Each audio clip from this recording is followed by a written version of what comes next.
Հիմա նորից վերադառնանք ձեր կախարդական սենյակին, որի մեջ պարբերաբար ես էլ եմ հայտնվում, ու երբ վերջանում է վիրահատությունը, ինչպես ասացիք, եթե դա Ավագյան բժշկական կենտրոնում է,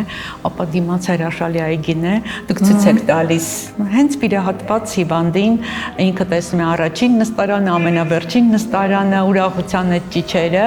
եւ երբ դուրս է գալիս նախավիրահատարան, որտեղ էլի նստած են իրենց հերթին սպասող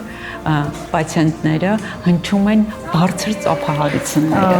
Ես կարծում եմ, որ դա շատ հուզիչ արարողակարգ է, եւ ես կարծում եմ, որ այդ ծափերի գինը ձեր համար շատ բարձր է։ Շատ։ Դա ճիշտն ասած իմ նորամուծություն չասեմ, որտեղ արդեն մի 15 տարի այդ գործողությունը հենց այդպես էլ կատարվում է։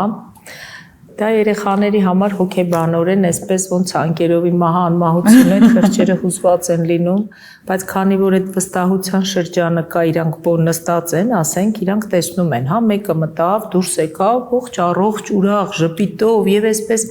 տեսնում է, ասում է, վայ, քիչ առաջ քեզ հետ էի խոսում, քո ձայնն էր ծանոթ, է չէր լսում, ակնոցով չէր, լինզայով չէր, բայց արդեն տեսնում է ում հետ էր խոսում, կողքի նստածի հետ։ Այդ ծափերը շատ հուզիչ են, բայց երբ որ մի քիչ թույլ է լինում, ես ասում եմ, քանի հոգի այնտեղ նստած, ուրեմն արդեն մի երկուսն են մնացել, արդեն ծափողջունները ավելի թեթև են, հետո իրանք ոգևորվում են, ասենց ադրենալին է գալիս, դա իրոք շատ մեծ գին ունի։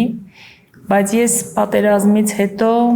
մենք ունենք շատ երիտասարդներ, ովքեր հենց մասնակցել են պատերազմին, եւ երբ որ իրենց են վիրահատում, ես հատուկ դուրս եմ գալիս վիրահատարանից ու ես ինքս եմ ասում, եկեք միասին ծափահարենք եւս մեկ անգամ եւ ոտքի կանգնենք այս երիտասարդին,